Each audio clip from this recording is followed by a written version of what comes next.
Guys, jadi tadi siang ada berita yang bikin shock banget. Dan mungkin kalian juga udah denger, yaitu ada peristiwa penembakan di Jepang. Dan yang ditembak adalah mantan Perdana Menteri Jepang, Shinzo Abe. Jadi Shinzo Abe ini adalah Perdana Menteri yang menjabat paling lama di Jepang. By the way, di Jepang itu nggak ada yang namanya presiden, jadi yang ada namanya Perdana Menteri. Jadi Perdana Menteri Abe ini pernah menjabat 2 kali sebagai Perdana Menteri. Yang pertama itu cuma setahun, dari 2006 sampai 2007. Yang kedua itu 2012 sampai 2020. Dan beliau ini mundur dari jabatannya karena ada isu kesehatan. Jadi beliau bilang kesehatannya menurun dan juga beliau memiliki penyakit dalam gitu, kalau nggak salah di ususnya, dan keadaan itu membuat dia mundur dari jabatannya sebagai Perdana Menteri Jepang. Nah, jujur buat aku pribadi, aku kan di Jepang tuh dari 2016 sampai 2022 kan. Yang paling berkesan buat aku, yang paling bikin apa ya, kayak kena gitu, adalah tahun 2020 di mana COVID menyerang. Ada kebijakan dari pemerintah Jepang, yaitu memberikan uang 100.000 yen kepada seluruh masyarakat Jepang. Nah, seluruh masyarakat Jepang yang dimaksud itu orang yang tinggal di Jepang ya. Bukan orang Jepang doang, tapi semua orang, termasuk pelajar asing. Orang-orang yang harus kehilangan pekerjaan atau kehilangan part-time job mereka. 100.000 yen tuh sangat-sangat membantu dan sangat-sangat berarti. Even buat aku yang udah dapat beasiswa pun, itu sangat-sangat berarti banget. Oke, sekarang aku mau jelasin sedikit tentang beritanya, kronologinya kayak gimana, pelakunya siapa, apa motifnya, dan sebagainya dari hasil riset aku sejauh ini yang aku lihat di berita-berita dan di sosial media Jepang. Sekarang tuh jam 20.50, jadi ini updatean terakhir. Nanti kalau ada updatean baru lagi, aku bakal update di Instagram atau di pin komen, oke? Jadi sekarang-sekarang ini di Jepang itu lagi masa-masa eleksi untuk pemilihan senat. Jadi ada banyak partai yang melakukan kampanye supaya kandidat partainya itu terpilih gitu. Nah, Pak Abe ini adalah salah satu anggota dari Partai Demokrat Liberal, memimpin kampanye untuk mendukung partai mereka. Nah, hari ini jadwal kampanyenya itu ada di daerah Nara. Biasanya kalau orang Indonesia liburan ke Jepang ikut tur, Nara itu menjadi salah satu destinasi wisatanya, karena di sana itu kita bisa ketemu banyak rusa dan kasih makan rusa. Jadi kalau teman-teman sering lihat orang kasih makan rusa di Jepang, itu kemungkinan besar ada di Nara. Nah, Nara ini deket sama Osaka dan dekat sama Kyoto. Nah, jadi hari Jumat tanggal 8 ini Pak Abe itu punya jadwal untuk kasih speech di kampanye partai mereka. Nah, dari pengalaman aku di Jepang, kampanye-kampanye kayak gitu itu emang biasa dilakukan di jalanan raya.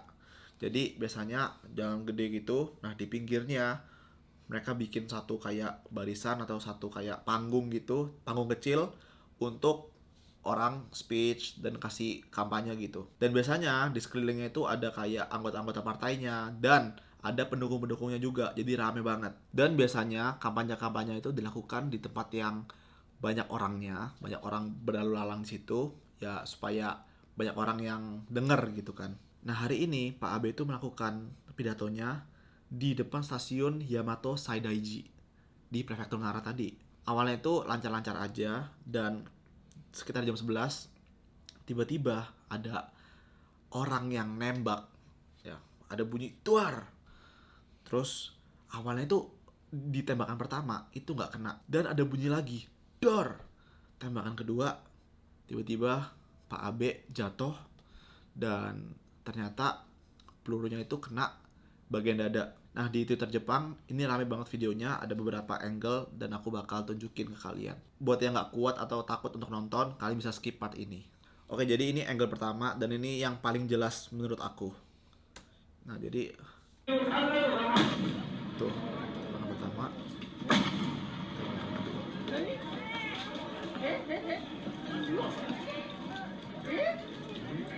Nah, sebenarnya kalau kita lihat di videonya, pas penembakan pertama itu nggak kena apa-apa guys ya, masih aman gitu.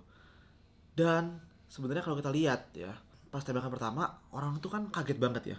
Dan mungkin banyak banget yang nggak nyangka kalau ada tembakan gitu loh, karena pistol di Jepang itu kan ilegal gitu kan. Dan sebenarnya kalau aku lihat baik-baik ya, para security police ya di Jepang disebutnya security police itu langsung hadap belakang dan ada yang lari bawa kayak semacam anti peluru gitu. Tapi kayaknya tembus dan di tembakan kedua itu kita bisa lihat Pak Abe kayak kena peluru gitu. Dan setelah tembakan kedua, pelaku langsung ditangkap, langsung disergap sama security police-nya gitu. Di Twitter Jepang juga ada footage lain. Ini POV-nya belakang. Ini dia nih, tuh.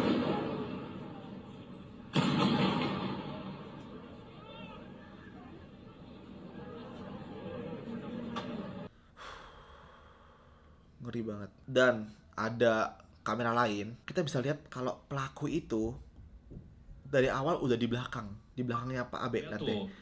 Yang di kiri itu, yang pakai baju abu-abu, itu pelakunya. Jadi sebenarnya pelakunya itu udah di belakang sejak lama ya mungkin. Dan sebenarnya itu kan belakang itu kan jalan raya ya guys, di mana mobil lewat. Jadi mungkin pelaku itu juga nunggu sampai mobil itu sepi, gak ada mobil. Makanya dia bisa nyebrang dan nembak gitu. Gila banget. Nah, setelah diinvestigasi, ternyata pistol ini adalah pistol double barrel dan ini tuh handmade. Gila. Bikin pistol sendiri nih orang. Ya. Dan setelah ditangkap dan investigasi, orang ini namanya Tetsuya Yamigami. Berumur sekitar 40 tahun dan dia ini adalah mantan angkatan laut atau tentara maritim guys. Kalau dari berita dia pernah menjadi anggota angkatan laut itu selama 3 tahun di tahun 2002 sampai 2005. Nah jadi setelah penembakan itu orang-orang langsung ngecek vitalnya Pak Abe dan ternyata nggak ada vitalnya. Tapi belum bisa dipastikan meninggal dan Pak Abe itu langsung dilarikan ke rumah sakit menggunakan helikopter. Dan setelah 3 jam dibawa ke rumah sakit dan sekitar jam 5.03 tadi sore itu ada berita kalau Pak Shinzo Abe dinyatakan meninggal dan ya shock banget. Dan menurut laporan dokter, pelurunya itu kena sekitar leher dan bagian dada dan itu kena ke daerah jantung dan paru-paru. Dan yang bikin aku paling shock adalah ketika ditanya apa motivasinya gitu, apa motif kamu melakukan itu. Dia bilang karena dulu pas zaman pemerintahan Abe aku itu merasa gak puas, jadi aku mau bunuh dia.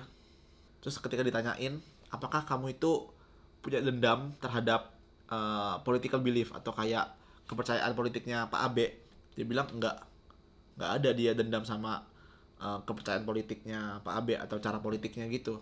Dia cuma emang gak puas aja sama masa-masa pemerintahan Pak Abe waktu itu gitu.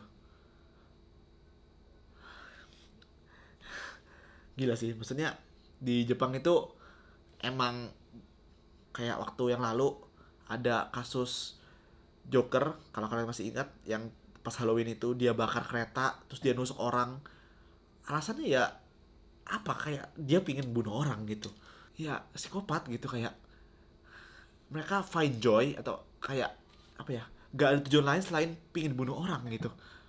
Aneh gitu. Tapi untuk kasus yang kali ini aku pribadi gak tahu ya apakah dia ngomong itu secara jujur atau mungkin dia dibayar sama orang atau dipaksa sama orang mungkin. Dan sampai sekarang pun belum ada bukti atau belum terindikasi bahwa ini ada maksud politik dibalik kasus ini gitu.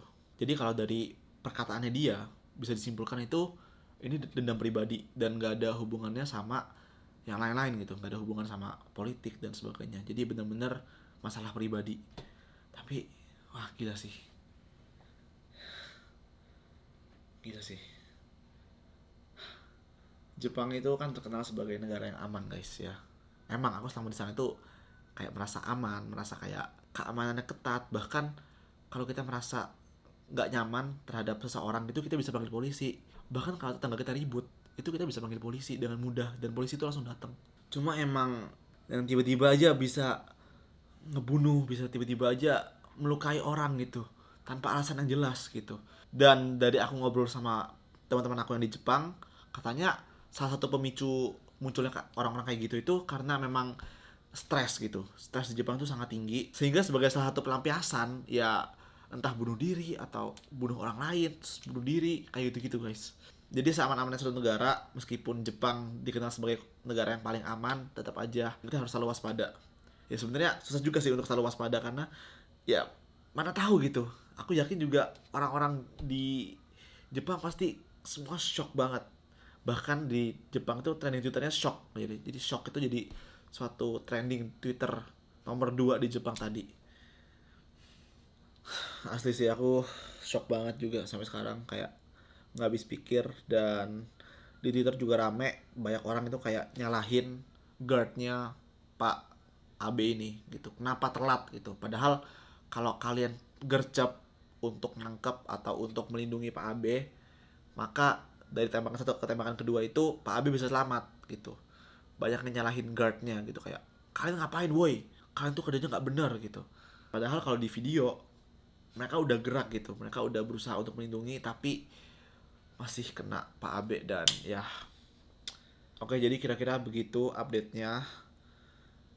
Aku udah beberapa kali baca kasus-kasus kayak gini di mana orang Jepang ya yang kayak psikopat gitu akhirnya melakukan pembunuhan, melakukan ya kayak gini itu nggak pertama kali gitu guys. Dan ngeri sih, ngeri. Baru tahun lalu yang Halloween, dan di tahun yang sama juga waktu itu ada yang perusakan di kereta. Itu kayak ngeri banget, ngeri banget. Jadi ya terus berdoa supaya kita dilindungi sama Tuhan.